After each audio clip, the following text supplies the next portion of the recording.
Welcome to another Growth Masters Federal podcast on growing your business in the federal sector. Your host is Shirley Collier, President and founder of Scale to Market. Scale to Market helps businesses think, plan, collaborate, and prosper in the federal marketplace by developing and executing customized, comprehensive, data-driven business development playbooks. The Section 809 panel was established by Congress in 2016 as part of the National Defense Authorization Act, with a mandate to review the DoD acquisition regulations and practices and provide recommendations that would create a streamlined acquisition process capable of operating at modern market speeds while remaining true to its commitment to promote competition, provide transparency in its actions, and maintain the integrity of the defense acquisition system.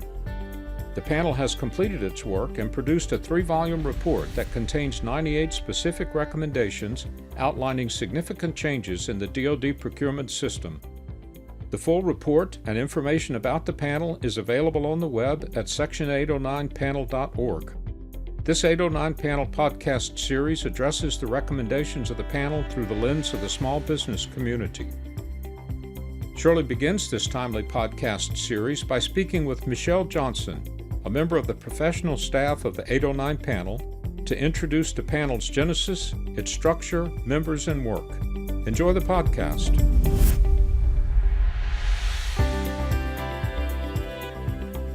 Hello, Shirley here. The purpose of this introductory podcast is to bring all of our listeners up to date and give context to the discussions in the Section 809 panel podcast series. I'm talking to Dr. Michelle Johnson about the structure of the Section 809 panel and how the panel gathered and analyzed data to reach their conclusions and recommendations. Welcome, Shell. Thank you, Shirley. Michelle, or Shell, Johnson has been a professional staff member on the 809 panel since January 2017 after her husband got stationed to the Pentagon. Prior to that, she was a professor of English and the assistant coordinator of composition at Francis Marion University in Florence, South Carolina. Shell's job on the panel was to research and synthesize data on several recommendations, think through the impact of suggested solutions to long-standing challenges in defense acquisition, and then communicate clearly and succinctly to the panel's numerous stakeholders, including the small government contractor community. Not an easy task. Shell, we understand now a little about the history and mission of the group, and the recommendations of the panel will be explored further in this podcast. But tell us first about the members of the panel and why they were selected. Sure. So as you know, the panel is mandated by the FY 2016 NDAA, that's the National Defense Authorization Act, and required to have at least 9 individuals who are recognized experts in acquisition and procurement policy, and also with the stipulation that those members should reflect diverse experiences from both the public and private sectors. We were lucky to have a really extraordinary group of thinkers to lead this effort. We began our work with 18 commissioners, and our chair was Dee Lee. Dee was one of 2 former OFPP administrators on the panel, and several other commissioners were also former senior procurement officials.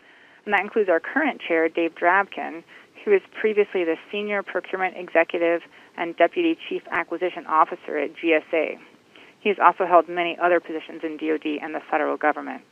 3 of our commissioners were the Deputy Assistant Secretaries for Contracting or Procurement from each of the military services. So that was Elliot Branch from the Navy, Brigadier General Mike Hoskin from the Army, and from the Air Force, we began with Major General Casey Blake, who was then succeeded by Brigadier General Cameron Holt in 2018. So they brought that expertise from the services and were able to bring our message back there. In addition, many other commissioners are retired officers and flag officers from across the services who currently work in the private sector. For example, Charlie Williams is currently president of the National NCMA, National Contracting Management Association, and one of several of our commissioners who is also a small business owner. Finally, another commissioner, Kathy Garman, was a former professional staff member in Congress on both the House Armed Services Committee and the House Small Business Committee, and she brought a valuable congressional perspective to the panel's deliberations. In addition to these commissioners, we also had over 30 professional staff members, including people like myself, supporting the panel, and most of us coming and going during that 2-year term. I've been one of the long-term members there. Some members came from the services or the Fourth Estate. Others came from Congress or the acquisition workforce or think tanks and academia. So we really brought a diverse perspective there. What was cool to see is that this group was really motivated to solve problems they had experienced firsthand, and everyone brought unique expertise to the conversations. To what extent were the interests of the small business community taken into consideration? We conducted hundreds of stakeholder interviews, especially in the first year of data collection. Many of these meetings were with small businesses. They included women-owned consulting companies, a number of technology startups, and representatives from organizations including the U.S. Small Business Administration. We also had an online comment portal on the website for the first year and a half with the express purpose of soliciting comments and suggestions from the public. We received over 400 comments there that were then adjudicated among our research teams, and many of these comments were addressed in our final recommendations. One of our teams was tasked with researching barriers to entry, what kept companies from working with DoD. They went out to Silicon Valley and other hubs of innovation, such as Boston and here in the National Capital Region. They talked to dozens of companies who wanted to work with DoD but were discouraged by the process, or who hadn't even taken the time to try to figure out how to enter the bureaucracy. Some of them said, I don't even know what SAM is, or Fed BizOps.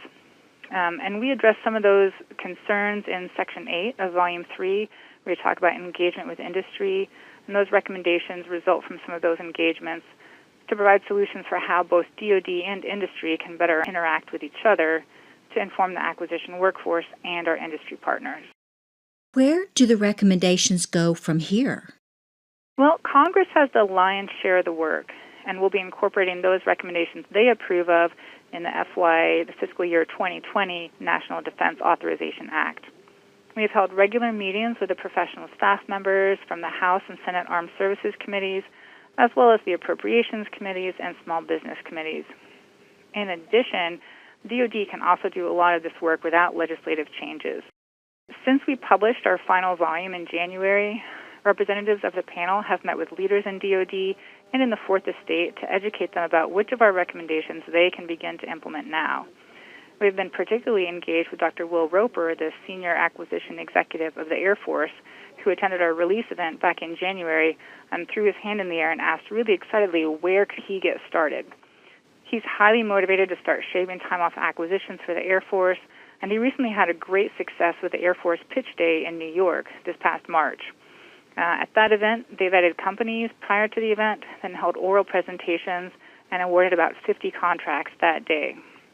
Some of the panel's early recommendations have already been enacted by Congress. Those include some of the commercial buy-in recommendations, some elimination of statutory requirements for offices, and we're optimistic that more will make it into the next year or two of NDAAs. Well, that's very exciting. Will there be an opportunity for small businesses to comment on the recommendations? Sure. There's a few different ways. Small business owners can coordinate comments with other members of professional organizations they belong to. We'd encourage people to reach out to the panel directly on Twitter and LinkedIn. We have some fans and some critics on both platforms, and we share noteworthy articles about the panel and issues related to DoD and federal contracting there. Finally, as long as the panel has staff, we're also happy to continue speaking with individuals and at public events to clarify the intent and the implementation of these recommendations. And we will post the email addresses and other links on our website, in the description of the podcast, and also in our webinar materials to help facilitate that communication. Okay, great. So, Shell, what would you like the small business community to understand about the panel, its members, and or the final recommendations? Yeah, what a great question. Fundamentally, the panel really values the role that small businesses play in the economy as a whole and for the federal government and the Department of Defense. Obviously, we need a strong and diverse supplier base, and that should be composed of both large businesses and small businesses. And the Department of Defense needs to be able to harness the innovation that is really often driven by those entrepreneurial small businesses. Our research also reminded us that the original legislation supporting the use of small businesses in federal and defense contracting was about using small businesses to support the national defense, and that's the Armed Services Procurement Act of 1947, all the way back there. So fast forward to today, DoD's acquisition system has to some extent lost its focus on mission, on fundamentally taking care of the nation's defense, and it's imperative that we restore that focus. As you know, we face a dynamic and significant threat landscape from our near-peer adversaries, that's China and Russia, and other non-state adversaries, and none of those operate by the same rules that we do.